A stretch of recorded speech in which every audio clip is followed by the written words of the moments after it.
모든 종교에는 나름대로 다 구원관이라는 게 있습니다. 예를 들어서 인도에서 힌두교를 믿죠. 힌두교의 구원관은 언젠가 크리슈나가 와서 우리를 구원할 것이다.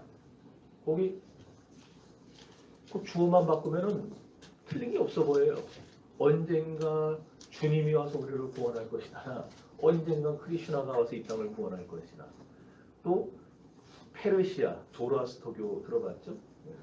여기는 미트라가 올 것이다. 그게 이제 또 미트라로 바뀌어요.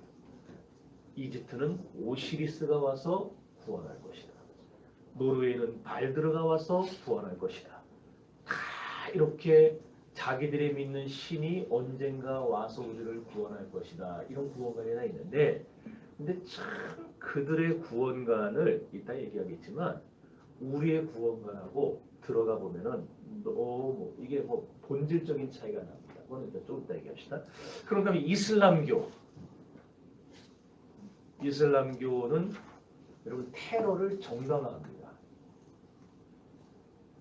저놈 자식들은 왜 맨날 저렇게 자살하고 테러하고 그러나 그랬지만 그게 그들의 교리예요. 왜냐하면은 그렇게 전쟁을 일으키고 폭탄 테러를 하는 것을 그들은 순교라고 생각을 합니다. 그런데 그 순교자에게 장차 알라가 주실 상급이 어마어마해요. 그들이 최고로 여기는 상급이 뭐냐? 자, 제가 여기서 폭탄을 터뜨려 몸이 터져 죽어요. 가루가 돼서 죽어요. 그럼 그 순간 나는 천국에 가는데 천국 가면 누가 있느냐? 들어보셨어요? 알라가 이 땅에 있는 미스 유니버스보다 100배나 예쁜 여자들. 그 여자들 100명을 나한테 아내로 주는 거예요. 나를 위해 죽었으니 이 여자들 같이 살아라. 한 여자하고 사는 것도 100여자하고. 그래서 이슬람 애들이 그렇게 폭탄 뒤집어 쓰고 자살 테러를 하는 거예요. 죽어서 여자 100명하고 살아보려고 해요. 근데 황당한 거는 자살 폭탄 테러 경쟁률이 거기 뽑히려고 그 경쟁률이 우리 서울대 경쟁률보다 더 세요.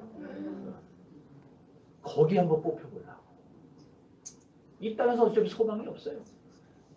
공부도 배울 수가 없고 아무것도 보세요. 팔레스타인이나 저기 사는 애들 희망이 없어요. 이 땅에서. 그러니까 빨리 죽어서 나는 천국 가서 100명 여자하고 살겠다. 그게 그들의 소망이에요. 이렇게 대부분의 종교가 가진 구원관이라는 게 이 이슬람의 수준에서 벗어나지 않습니다. 아까 얘기한 대로 크리슈나가 오고 미트라가 오고 오시리스가 오고 발드르가 오고 다 와요. 다 와. 오는데 그들이 와서 뭐 해주느냐 그건데 그들의 구원관의 끝은 다 물질이고 그 다음에 권력입니다. 이 땅에서 내가 억눌려 살고 있었는데 크리슈나가 오면은 그 인도의 카스트 제도에 의해서 억압받고 고통당하던 사람들이 이제 그가 오면은 자기가 최고 단계에 올라가는 거예요. 자기가. 그래서 그동안 당했던 그 모든 억울함 다 갚을 수 있게 만들어줘요. 그게 그들이 말하는 천국이에요. 거기서 내가 당했던 거 다. 죽어서 부자로 살고 죽어서 권력자로 살고 이게 무슨 천국이고 무슨 구원입니까? 그런데 기독교의 구원론은 틀리죠. 진정한 구원은 우리의 죄 문제를 해결해 주는 겁니다. 내 죄 그대로 가지고 지옥불에 떨어질 수밖에 없는 나를 이 죄를 용서해주고 씻어주고 건져내서 새롭게 살도록 만들어주는 그 죄 문제가 해결 안 되고 부자가 되고 죄 문제 해결 안 되고 많은 여자 거느리고 그게 뭔 축복이고 무슨 구원이에요. 구약의 백성들은 이렇게 언젠가 메시아 예수 그리스도가 이 땅에 와서 나의 죄를 씻어주고 나를 구원해 줄 거라 이 소망을 가지고 살아왔어요. 학개서 2장 7절을 보면은 이렇게 말합니다. 또한 모든 나라를 진동하실 것이며 만국의 보배가 이르리니 내가 내 성전에 영광이 충만하게 하리라. 거기 만국의 보배라는 게 누구냐면은 예수 그리스도를 가리킵니다. 예수님이 이 땅에 오셔서 인류를 죄와 사망에서 구원하고 온갖 불행에서 건져주시는 그 메시아 예수 그리스도가 만국의 보배라. 이런 메시아 대망 사상이 있었기 때문에 구약의 백성들은 불합리한 억압과 고통과 질병과 실패와 아픔의 생활을 하면서도 한 가닥 소망을 가지고 살아갈 수 있었습니다. 단순히 메시아가 오시면 내가 많은 미녀와 결혼할 수 있다 그런 게 아니라 내 죄를 용서받고 내가 하나님과 함께 천국에서 살아갈 수 있다. 이런 소망을 가지고 살게 되었습니다. 오늘 우리가 공부하고자 하는 시편 2편이 바로 그런 메시아에 대한 예언의 말씀입니다. 그래서 시편 2편을 뭐라 그러느냐? 메시아시라고 불러요. 메시아시. 시편 2편의 저자는 누굽니까? 다윗입니다. 다윗 왕이 성령의 감동을 받아서 메시아의 오심에 대해서 쭉 기록을 했는데 성경에 보면은 메시아의 오심에 대해서 기록한 말씀이 많이 나와요. 여러분 모세오경, 창세기, 출애굽기, 레위기, 민수기, 신명기 이 모세오경에 메시아 예언이 몇 번 나오느냐면은 75번이 나옵니다. 시편에서부터 욥기, 아가서, 전도서, 잠언 이런 시가서 있죠? 시가서에는 138회가 나옵니다. 메시아에 대해서 예언하는 내용이. 그런가 하면 이사야서에서 말라기서까지 선지서에는 자그마치 243번이 나옵니다. 이걸 다 더하면은 구약 전체잖아요. 모세오경, 그다음에 시가서, 그리고 이 선지서 이거 다 더하면 구약에 메시아 예언이 몇 번 나오느냐? 외우기도 쉬워요. 4, 5, 6. 456번 나와요. 메시아 예언. 그러면 이게 뭔 말이냐? 창세기부터 말라기까지 구약 전체는 다 무슨 내용이다? 메시아에 대한 내용이라는 거예요. 예수 그리스도가 장차 이 땅에 오신다. 오셔서 뭐 하시느냐? 여자 주는 게 아니고 돈 주는 게 아니고 권력 주는 게 아니라 나를 죄에서 구원해 주신다. 이거를 456번이나 쭉 말하고 있는 거예요. 이렇게 메시아에 대한 예언을 하고 있는 시편 2편은 세 개의 대지로 나눠집니다. 첫 번째는 1절에서 6절까지 말씀입니다. 여기에는 세상 국가, 하나님을 알지 못하는 세상 나라가 메시아의 왕권에 반역하는 이런 불신앙의 죄악들을 보여줍니다. 그리고 둘째로 7절에서 9절까지는 하나님께서 세상의 죄, 세상의 질병, 세상의 사망을 통치하시기 위해서 메시아를 보내주실 것이다. 그 내용을 보여주고 셋째로 10절로부터 12절까지는 열왕들에 대한 하나님의 경고가 나옵니다. 쉽게 말해서 하나님을 믿지 않는 세상의 온갖 관원과 군왕들에게 하나님은 너희가 메시아를 경외하지 않으면, 메시아를 영접하지 않으면 불행과 실패가 올 수밖에 없다. 멸망이 올 수밖에 없다는 사실을 경고하고 있다는 겁니다. 여러분 오늘날도 하나님 없는 세상의 군왕, 세상의 관원들, 세상 사람들은 하나님의 계획 신경 안 써요. 하나님의 뜻 관심도 없습니다. 그냥 메시아 없는 자기들만의 세상을 꿈꿉니다. 그러니까 성탄절이 됐다고 성탄절이 뭘 위한 건지도 모르고 그냥 지들 술 퍼먹는 기간으로 하는 거예요. 요즘 코로나 때문에 작년서부터 술 파티를 못하지만 얼마나 난리였습니까? 연말연시 되면 성탄절 날. 왜 지들이 빨간 모자 쓰고 그러면 코로 빨간 거 붙이고 돌아다니면서 이렇게 세상의 관원들은, 세상 사람들은 메시아에 대해 관심이 없어요. 그냥 자기들만의 세상. 그런데 하나님은 이런 세상에 하나님이 예정한 백성들을 위해서 창세전부터 내가 누구를 구원해야지. 여러분들 여기 있는 한 사람 한 사람 하나님이 다 생명책에 쓰시고 구원하기로 예정을 딱 해놓으셨는데 그 예정한 걸 이루기 위해서 행동에 따라야 되는 거예요. 예정만 하고 있다고 되는 게 아니고 그 행동을 하시기 위해서 당신의 외아들 예수 그리스도를 세상의 메시아로, 세상의 왕으로 보내실 것을 작정하시고 실행을 하셨어요. 그러니 이제 너희는 이런 메시아께 돌아와라. 이런 하나님께 돌아와라. 그 내용을 쭉 가르쳐 주는 게 시편 2편이에요. 여러분, 오늘 우리가 공부하는 시편 2편은 구약의 사무엘하 7장하고 연결이 됩니다. 사무엘하 7장에 보면 하나님이 목동 출신의 다윗을 이스라엘의 왕으로 세우십니다. 그리고 그 아들 솔로몬을 세워서 성전을 건축하시고 성전 건축을 완성하신 다음에는 다윗의 후손 가운데 영원히 왕위를 잃지 않을 것이라 하나님이 예언하시고 축복을 해주세요. 이렇게 하나님이 다윗을 진토에서 일으키셨어요. 목동의 자리에서 왕의 자리로 일으키셨어요. 그래서 위대한 이스라엘의 왕이 되게 하시고 다윗의 후손이 만대의 복을 받게 하셨어요. 이것은 메시아를 세상에 보내 이 땅에 메시아 왕국을 건설하시고 그를 영접하는 사람마다 이와 같이 하나님의 자녀가 되어 영생의 복을 누릴 것을 예표해 주는 말씀입니다. 이러한 메시아 대망시인 시편 2편은 이스라엘의 왕들이 다윗 이후에 왕위에 등극할 때마다, 다시 말해서 대관식을 할 때마다 백성들 앞에서 왕이 낭독을 했어요. 그러니까 왕이 새롭게 죽고 새 왕이 일어나잖아요. 그럼 그 왕이 즉위하는 날 백성들 앞에서 시편 2편을 읽은 거예요. 어찌하여 이방 나라들이 분노하며 민족들이 헛된 일을 꿈꾸는가 하면서 쭉 마지막 12절에 여호와께 피하는 모든 사람은 다 복이 있나이다. 그러면 백성들이 아멘 그러면서 대관식이 끝나게 됩니다. 왜 낭독했느냐? 우선은 다윗 가문에 하나님이 메시아를 보내주실 것이다. 그러니 다윗 가문에 복종해라. 이러한 목적이 하나 있었고, 더 중요한 것은 뭐냐?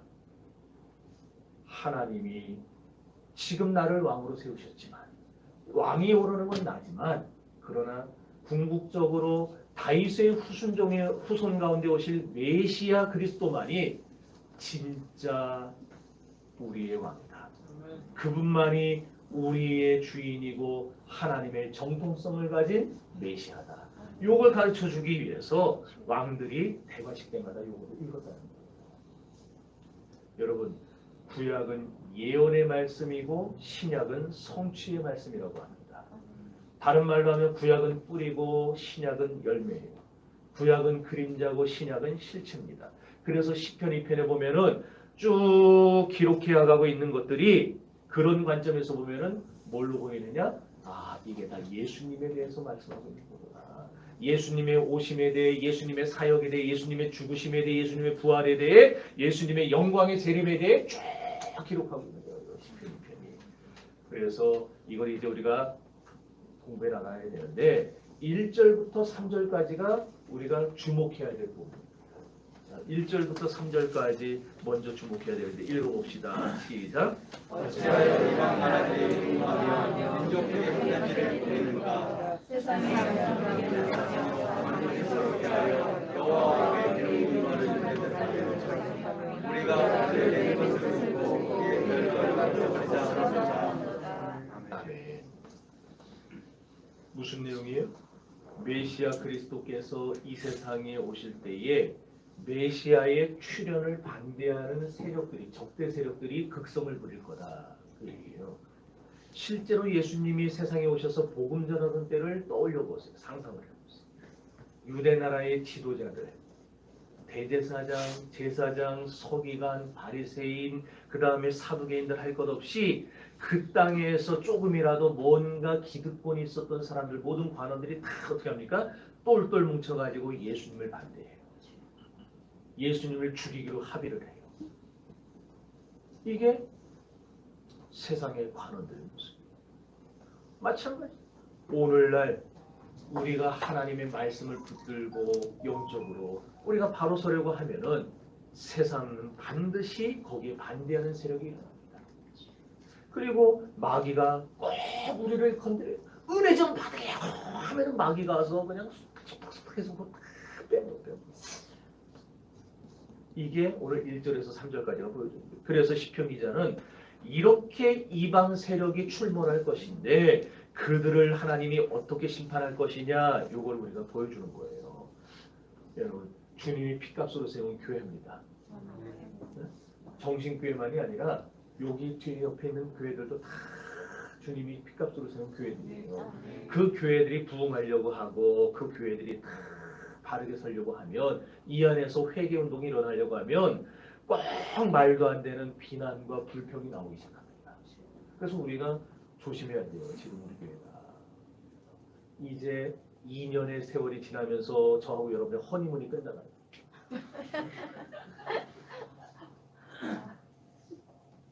허니문 때까지는 눈에 콩깍지가 씌어서 잘 안 보였는데 끝나고 나면 그 다음부터 보여요. 아, 저것도 만나야 되고 저것도 만나야 되고. 요럴 때에 우리가 아주 조심해야 돼요. 밖에서도 그렇게 우리를 공격하는 자들이 나오는 거고. 지금 그러잖아요. 지금 막 밖에서 이 코로나 빗대 가지고 그냥 막 뭘 한다고 고3짜리 애가 거기서 그냥 탁 서가지고 대국민 성명을 하면서 그러잖아요. 왜 종교 기독교는 방역 패스 안 하고 왜 우리 권사님 스터디 카페도 방역 패스 시작했죠. 그래서 타격을 받은 거예요. 스터디 카페 뭐 이런 건 왜 하냐고. 그러니까 또 거기에다가 올싸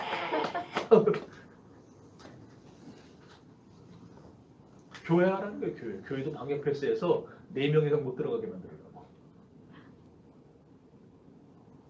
이런 걸 지금 밖에서 하는데 교회 안에서도 막 불평하고 원망하고 그러면 이게 안 돼요. 여러분 사도행전에도 기록이 됐지만 교회의 부흥이라는 어떤 거냐면은 교회의 이 부흥을 가로막으려는 악의 세력과 싸워서 승리할 때 그때 교회 부흥이 일어납니다. 그냥 막 교회가 부흥되는 게 아니에요. 부흥된 교회들은 다 그 과정을 거칩니다. 그냥 그들과 싸워가면서 믿음으로 버티고 인내하고 그러는 가운데 믿는 성도들이 하나씩 늘어나면서 교회가 단단해지고 튼튼해지고 결합되고 하나 되고 이러면서 교회 부흥이 일어납니다.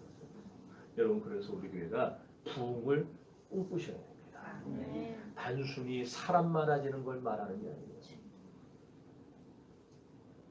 솔직히 사람 많아지면 좋기는 하겠지.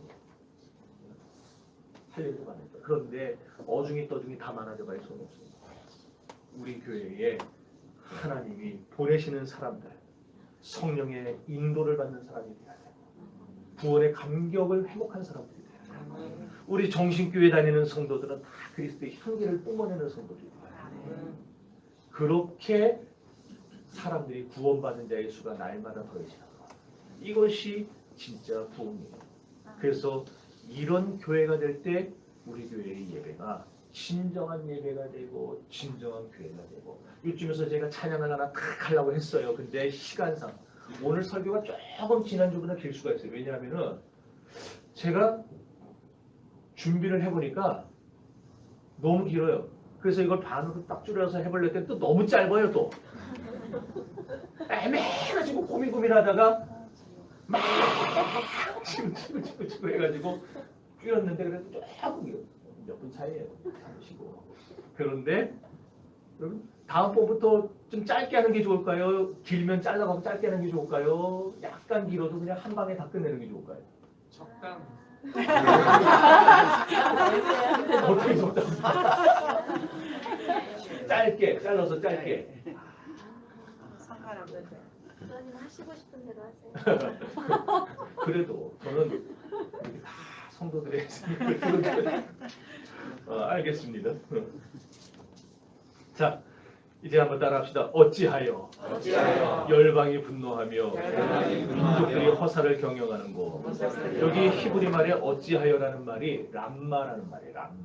람마라는 말인데 이건 뭐냐면은 창조주 하나님이 인류의 불합리한 행위들, 그러니까 말도 안 되는 행동들 하는 거 있잖아요. 자식들도 그걸 볼 때 보면은 부모가 볼 때 이 정말 말도 안 되는 행동들을 하는 거. 그런 걸 보면서 준엄하게 꾸짖는 거, 혼내는 거, 그걸 람마라 불렀어요. 그러니까 하나님이 이 세상의 민족들, 열방들, 관원들에게 하나님이 꾸짖고 있는 거예요. 꾸짖고 있는 거예요. 자, 메시아가 오셔서 하나님의 구원 역사를 이루실 건데 그 메시아 사역에 대해서 세상이 반역을 해요. 반대를 해요. 교회를 비난을 하고 욕을 하고 막 해방하고 이런 행동들을 바라보면서 하나님이 경고하고 책망한다는 뜻입니다. 분노한다는 말은 이를 갈며 덤벼드는 태도를 말해요. 적대적인 태도입니다. 그러니까 메시아가 오셨는데 어쩌자고 이를 갈며 반대하는 세력들이 있느냐 얘기예요. 이 메시아가 우리를 죄에서 구원하러 오셨는데, 이 메시아가 우리를 하나님과 화목되게 하러 오셨는데 왜 너희가 왜 뭐 때문에 반대하고 이를 갈면서 대적하느냐 얘기예요. 그러면서 민족들이 허사를 경영하는 거 그랬어요. 세상 사람들이 그리스도를 없애기 위해서 죽여서 무덤에 집어넣어. 그렇지만 그게 다 뭐다? 허사가 돼요. 허사. 허사라는 게 뭐냐면 헛된 일이라는 거죠. 왜 허사입니까? 왜 헛된 일입니까? 하나님이 십자가를 지고 죽으신 예수 그리스도를 사흘 만에 사망 가운데서 다시 일으켜 부활시킬 거기 때문에 그들이 지금은 죽여서 자기들이 이겼다고 생각하고 있어요. 자기들이 승리했다고 생각하고 있어요. 보세요. 대제사장들. 예수님 십자가에 못 박아놓고서는 자기들이 승리했다고 그날 밤에 막 사퇴하고 신나했잖아요. 그런데 3일 뒤에 하나님이 예수를 죽은 자 가운데서 부활시키니까 모든 것이 다 정리돼요. 오늘 세상이 교회를 대적하고 주님을 대적하고는 모든 행동들 지금은 그들이 이기는 것 같아요. 지금은 그들이 승리하는 것 같아요. 그러나 그 모든 일이 다 결국은 헛된 일이고 허사일 뿐이라는 겁니다. 마찬가지로 세상이 여러분을 우리 성도들을 괴롭히고 해하려 해도 그 모두는 다 결국에 어떻게 될 것이다? 허사가 될 것이다. 이 믿음을 갖고 사시기를 바랍니다. 여러분 안 믿는 사람들이 여러분을 누르고 짓밟고 깨뜨리려고 하겠지만은 그 모든 것이 다 허사가 돼요. 왜? 하나님이 여러분을 다시 일으키실 겁니다. 여러분의 잃어버린 것들을 하나님이 다 회복하실 겁니다. 그러므로 여기서 우리가 알 수 있는 게 뭐냐? 기독교는 지는 것 같은데 이기는 겁니다. 여러분 겉으로는 세상 사람들의 핍박을 받아요. 그러니까 내가 지는 것 같아요. 저 사람이 힘이 있어요. 권력자예요. 국회의원이에요. 그러니까 나는 당해야지 못하고. 그런데 겉으로 볼 때는 이런데 나중에 뚜껑 열고 보니까 우리가 지는 게 아니고 다 이기는 상황이 오더라는 겁니다. 로마의 황제가 기독교인들을 박해하고 핍박하고 죽이니까 기독교인들이 싹 사라지는 것 같았어요. 그러면서 카타콤으로 숨어 들어가면서 거기서 지하에서 몇백 년 동안 여러분 땅속 동굴에서 몇백 년 동안 못 나오고 산 거예요. 거기서 애들 낳고 하면서.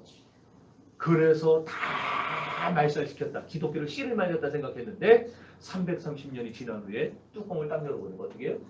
세상에 기독교인이 수십만 수백만 명이 돼서 나오는 거예요. 기독교는 지는 것 같지만 이기는 거예요. 그래서 세상에 악랄한 자들이 아무리 교회를 지금 이렇게 박해를 하고 교회를 핍박하려고 하고 악랄한 사람들이 우리 성도들을 짓밟으려고 해도 결국에는 어떻게 돼요? 3절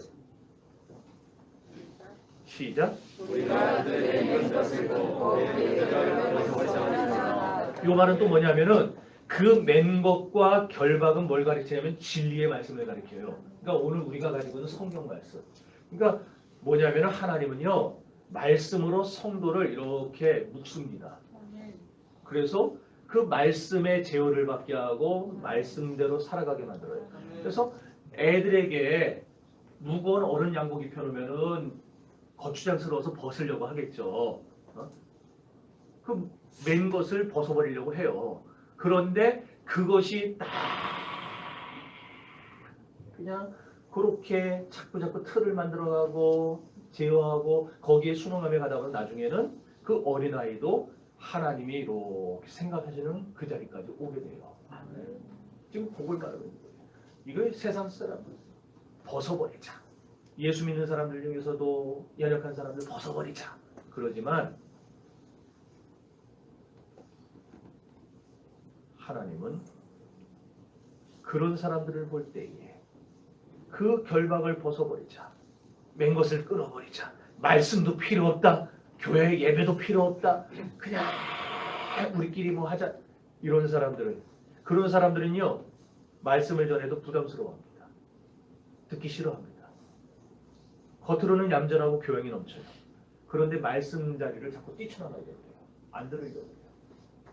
그럴 때에 하나님이 그들을 뭐라 부르시느냐? 4절에 들어가 보니까 하늘에 계신 이가 웃으시니요. 이 세상에 그러니까 다시 1절에서 3절까지를 요약하면은 메시아를 반대하는 사람들이 아무리 교회를 핍박해도 아무리 성도를 핍박해도 그리고 그 사람들이 아무리 말씀의 지배에서 벗어나려고 해봐도 그건 다 뭐다? 허사다. 허사고 하나님은 하늘에서 그걸 보면서 웃으신다. 그렇게 하는 거예요. 자, 그럼 여기 4절에 하늘에 계신 자가 누구겠어요? 말씀드렸죠? 하나님이죠. 그 뒤에 나오는 주께서 이 주도 누구예요? 하나님이죠. 그러니까 하나님은요. 하늘 보좌에 앉아 계시는 분입니까? 땅에 임하셔서 땅을 통치하시는 분입니까? 그러면 여러분 다 첫 번째를 얘기합니다. 하나님은 둘 다예요. 하늘 보좌에 앉아 계시지만 하나님은 이 땅도 발로 밟고 통치하세요. 그게 잘 나와 있는 게 이사야서 6장이죠. 거기 보면은 이사야가 환상 중에 봅니다. 그랬더니 하나님이 하늘 보좌에 앉으셨는데 그 옷자락이 성전에 가득하다라고 그랬어요. 그렇죠? 네. 하나님의 옷자락이 성전에 가득하다, 성전을 덮었다 이 말은 그의 영광과 위엄과 통치가 어디까지? 성전 안에까지 임하고 있다. 이 땅에까지 임하고 있다. 그걸 보여주는 거예요. 그러니까 여러분들 교회 생활하면서 여러분들이 뭘 느껴야 되느냐? 우리가 지금 여기서 이 1시간 드리는 이 예배 자리에 하나님이 임재해 계신다. 네. 하나님 지금 여기에 좌정하시고 비록 하나님은 하늘에 앉아 계시지만 그러나 그분의 통치는 지금 이 교회까지 임하고 계십니다. 그러니까 내가 드리는 이 1시간 예배가 어떻겠어요? 하나님 앞에서 이 1시간 예배가 어마어마하게 소중한 거예요. 네. 왜 하나님의 통치를 내가 느끼는 시간, 맛보는 시간, 하나님과 교통하는 시간. 네. 그렇게 우리가 신앙생활을 해야 되는 거예요. 다시 4절 봅시다. 4절 시작. 하늘에 계신 이가 웃으시며 주께서 그들을 들으시리로다. 여러분 서기관들은요, 구약에 이제 성경을 필사하던 사람들, 그 서기관들은 하나님, 여호와 이런 단어를 마음대로 못 썼어요. 왜냐? 어떻게 죄인인 내가 거룩하신 하나님의 이름을 마음대로 쓸 수 있느냐? 옛날 우리 그랬대. 스승님이나 아버님들한테, 부모님들한테 어떻게 우리가 스승의 그림자를 밟겠느냐? 그랬는데 요즘 뭐 스승을 패죠.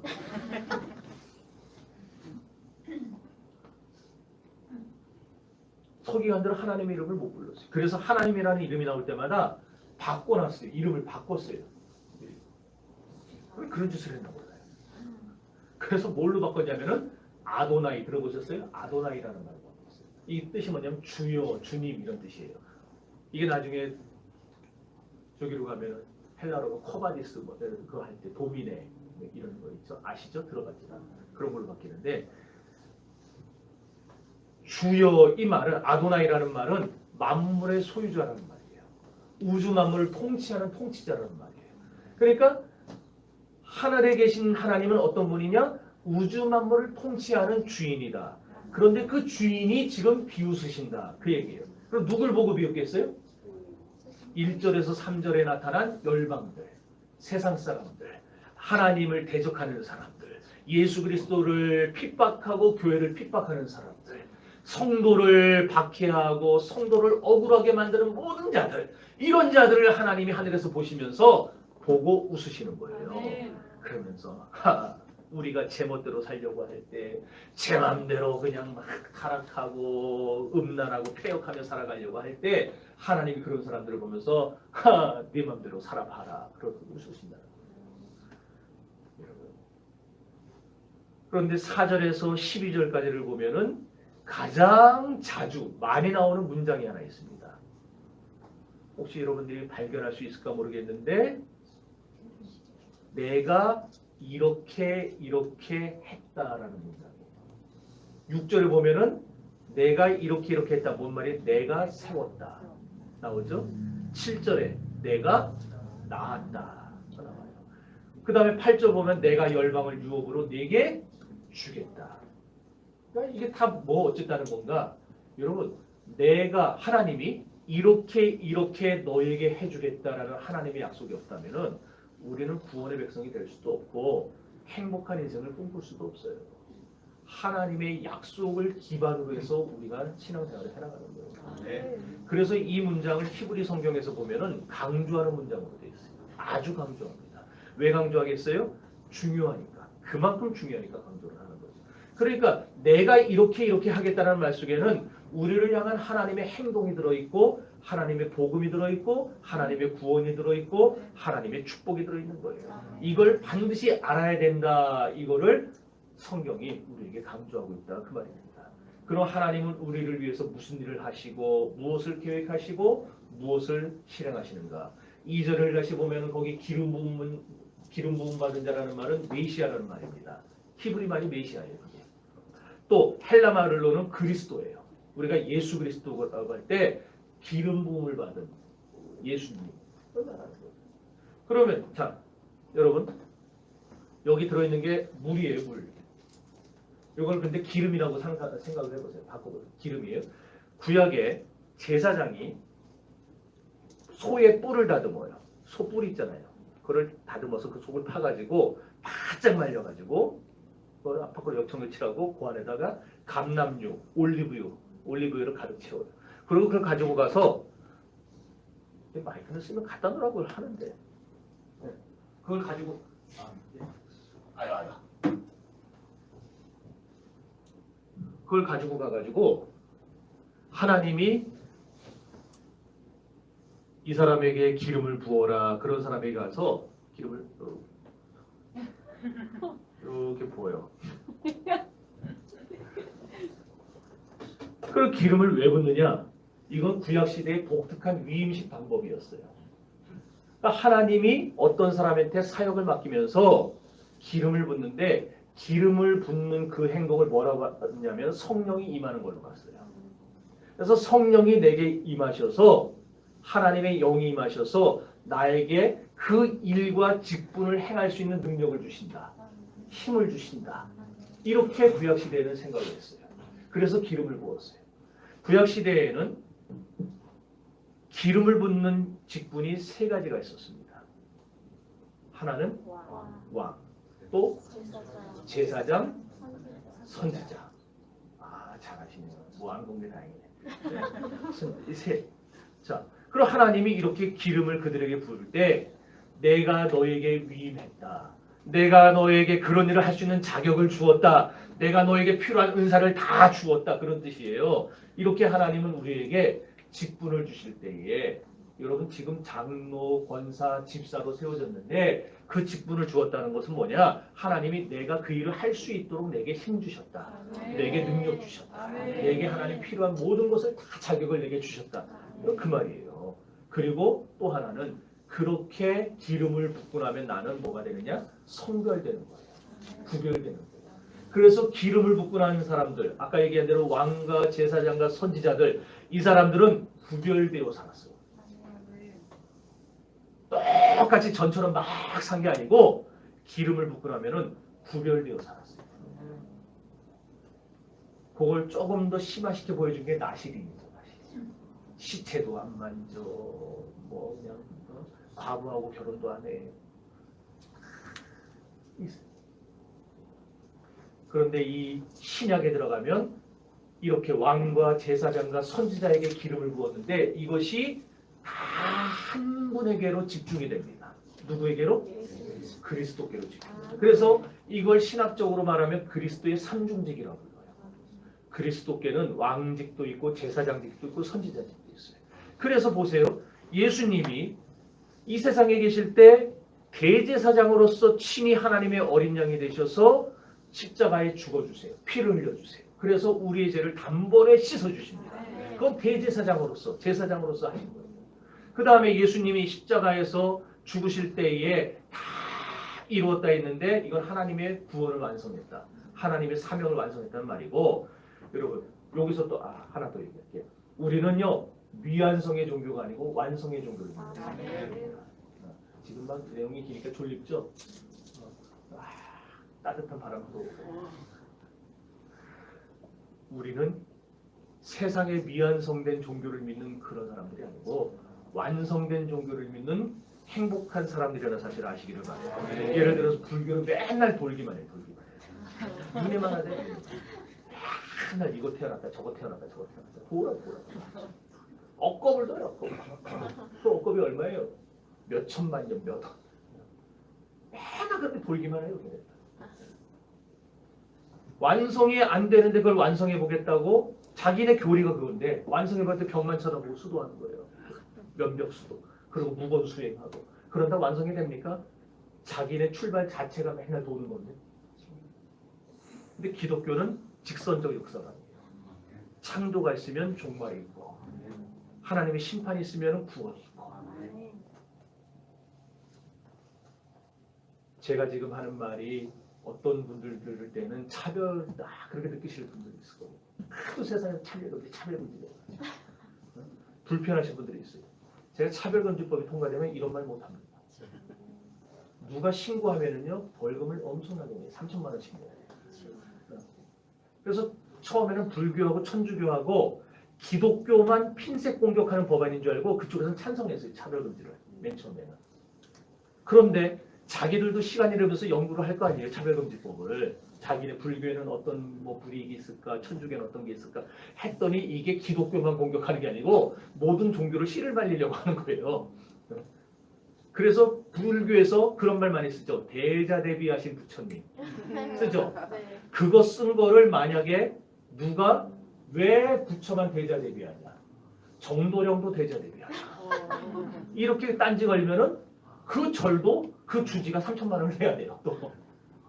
그러니까 이게 지들이 연구하면서 나오니까 그제서야 기독교하고 이제 손잡자고. 그래서 지금 불교와 천주교에서도 차별금지 법안 반대하는 움직임들이 일어나고 있습니다.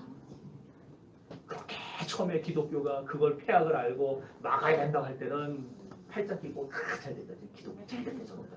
이러더니만 이제 와가지고.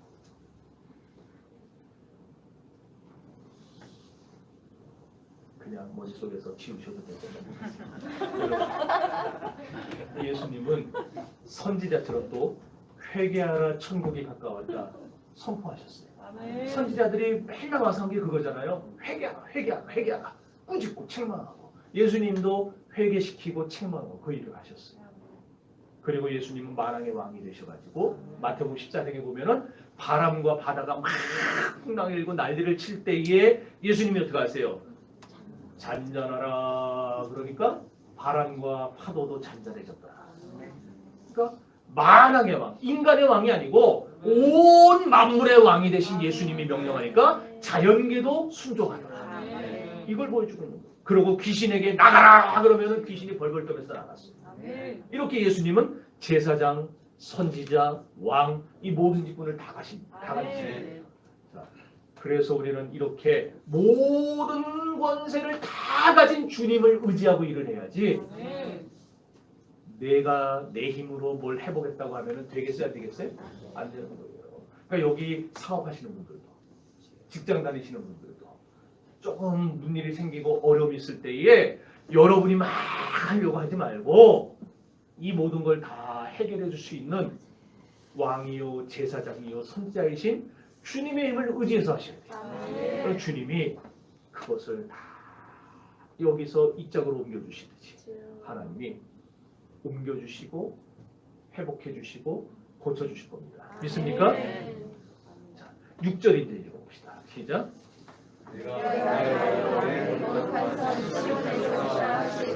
자, 예수님은 이렇게 세상에서 그리스도로 일을 하셨는데 예수님에게는 항상 어떤 의식이 있었느냐? 아까 말씀드린 나는 대제사장이다, 나는 선지자다, 나는 만왕의 왕이다. 그래서 예수님은 이 세상에서 죄짓고 실패하고 병들고 무너진 백성들을 볼 때에 대제사장이셨기 때문에 그들을 보면서 마음에 안타까워하셨어요. 마음에 아파하셨어요. 그래서 백성들한테 눈물도 흘리시면서 그들을 어떻게 하면 고쳐줄까? 어떻게 하면 저들을 살려줄까? 그것만 생각하셨어요. 어떤 때는 선지자로서 바른 길을 가도록 인도하셨고 어떤 때는 하늘과 땅의 모든 권세를 가진 자로서 이 땅에 사람들이 할 수 없는 일들을 명령하시고 고쳐주시고 행복하시는 거예요. 그러니까 우리는 그런 예수를 믿기만 하면 죄를 용서받습니다. 그런 예수를 믿기만 하면 바른 길을 걷게 되고 가난한 사람도 부하게 될 수 있고 병든 사람도 고침받을 수 있고 실패한 사람도 회복될 수 있고 믿습니까? 그걸 여러분 염두에 두시고 신앙생활. 여기서 그 다음에 6절에서 읽어본 시온산은 뭐냐? 예루살렘을 말하는데 하나님이 예수 그리스도를 예루살렘 시온산 골고다 언덕에서 십자가에 달려 죽게 하시죠. 그럼으로써 인류의 구주로 삼으십니다. 7절 읽어보세요. 시작.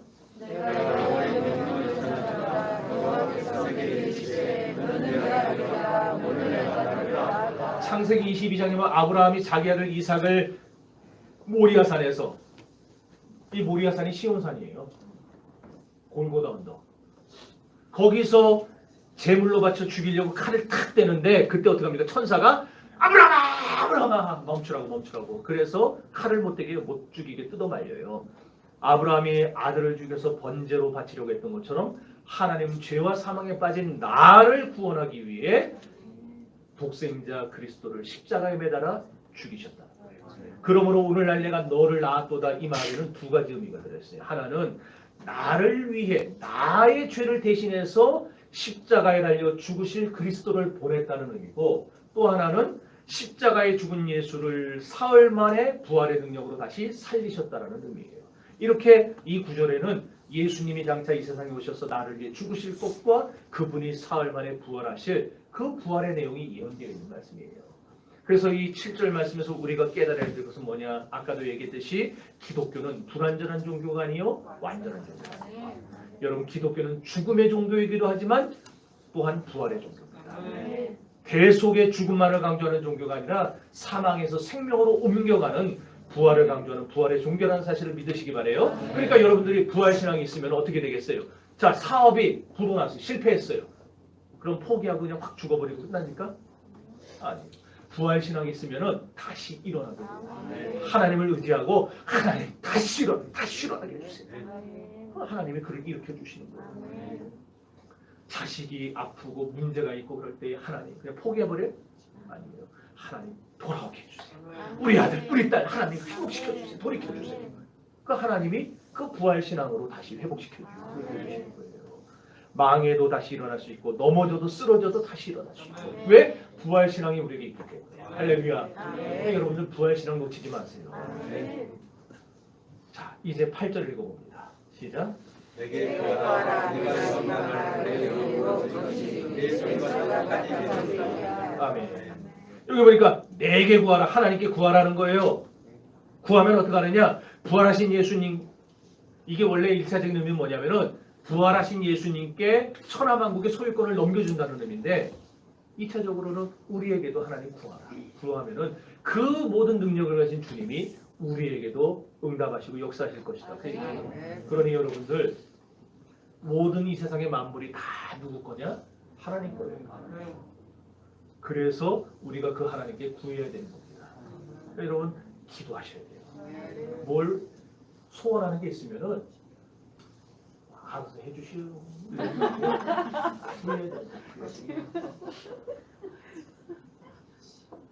그 다음에 9절 읽어보세요. 시작.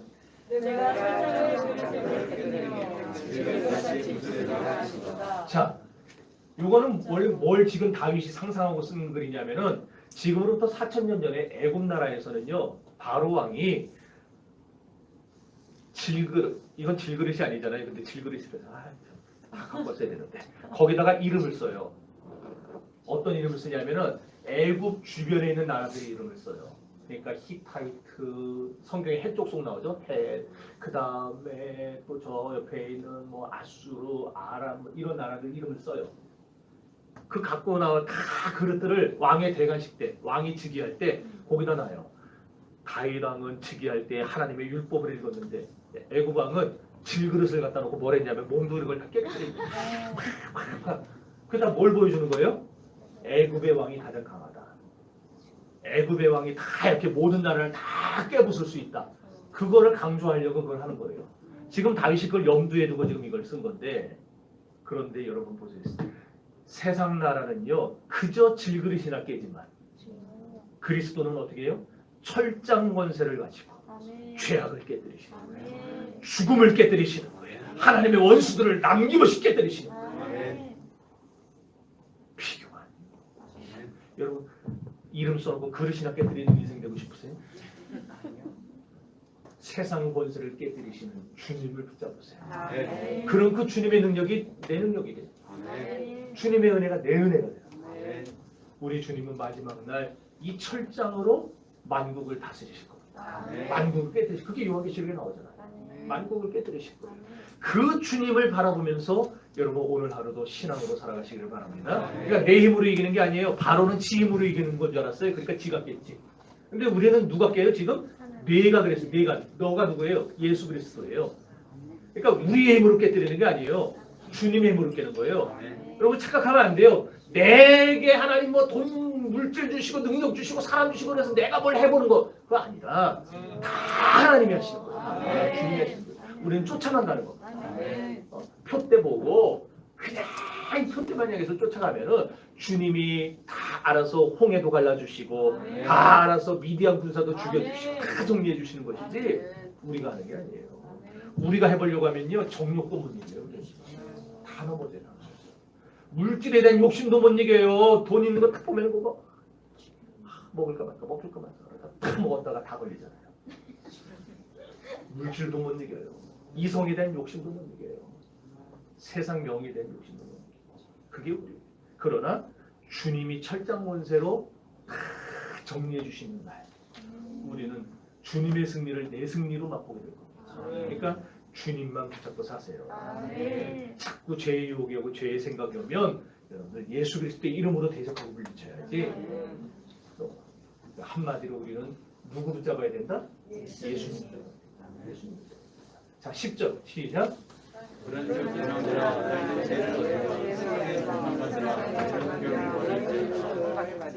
자 그럼 이제 우리는 어떻게 살아야 하는가? 그런즉 거기다 줄 치세요. 볼펜 있는 분들은 동그라미를 하든지 줄을 치든지 그런즉 딴 데까지 치지 말고 그런즉 거기다 만나요. 이 그런즉이라는 말은 아타란 말이야. 아타. 야타가 아니에요. 야타 그거 아니고 아타. 아타인데 급속한 회개를 말합니다. 그러니까 회개는 빠를수록 좋아요. 그러니까 우리가 지금 어떻게 살아야 되느냐? 회개하는 거예요. 회개하면 지혜와 교훈을 얻게 돼요. 그러니까 이 말은 다시 말하면 어떻게 살아는 말이냐? 지혜롭게 살아야 된다. 그럼 어떻게 사는 게 지혜롭게 사는 거냐? 11절에 나와요. 11절 시작. 됐어요. 여호와를 경외하며 사는 거예요. 그게 바로 지혜롭게 사는 거예요. 그래서 잠언에 나오죠. 여호와를 경외하는 것이 지혜의 근본이요 지식의 근본이다. 나오잖아요.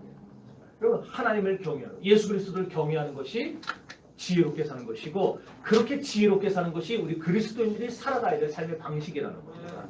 하나님을 두렵고 떨리는 마음으로 공경하며 섬기라는 겁니다. 그것이 지혜로운 삶. 그 다음에 12절 시작.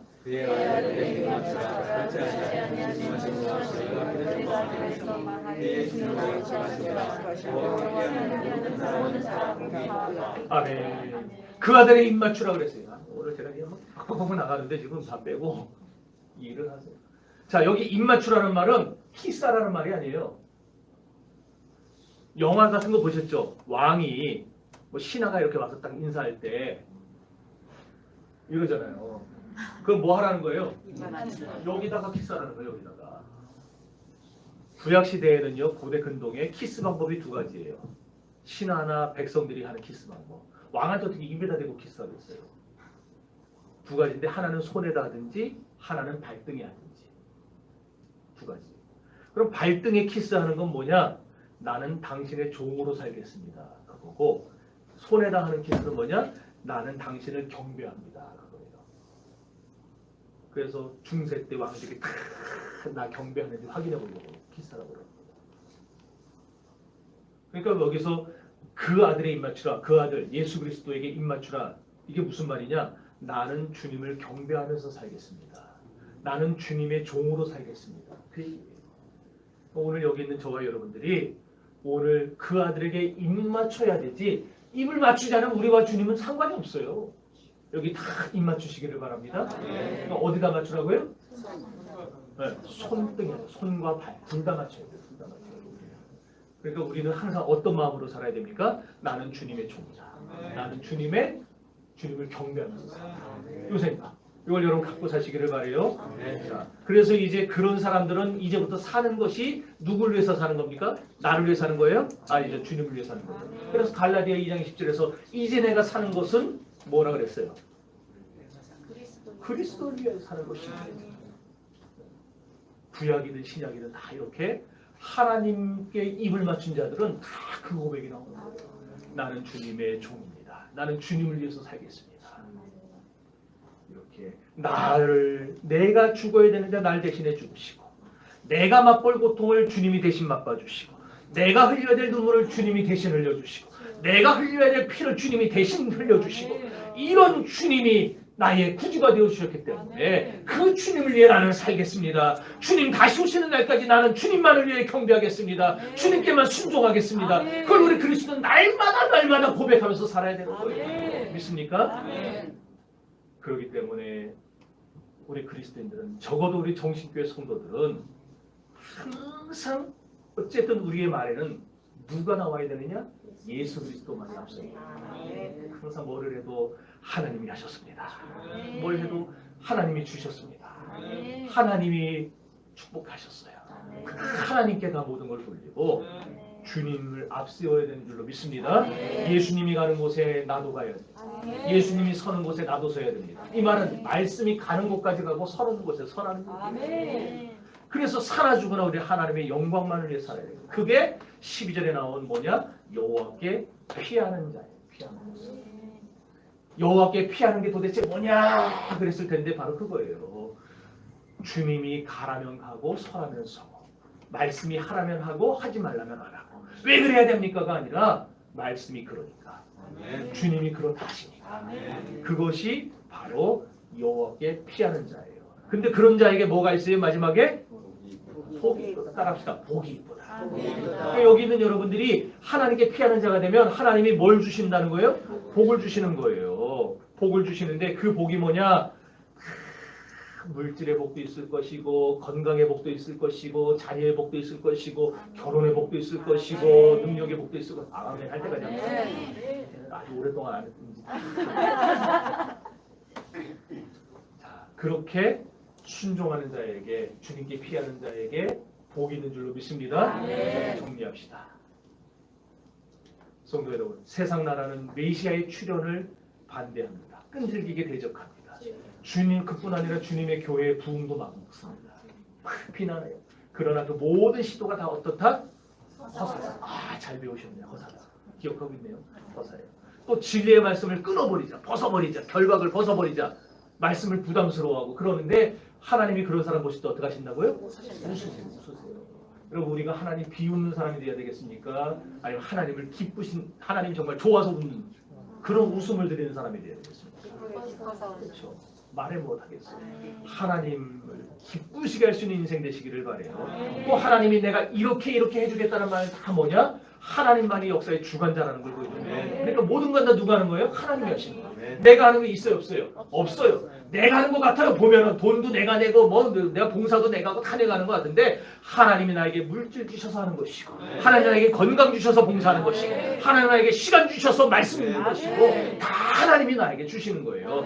그런 사람들이 하나님 앞에서 어떤 마음으로 살겠어요? 그런 사람들은 다 나는 주님의 종입니다. 나는 주님만 경배합니다. 그러면서 주님만 높이게 돼야 됩니다.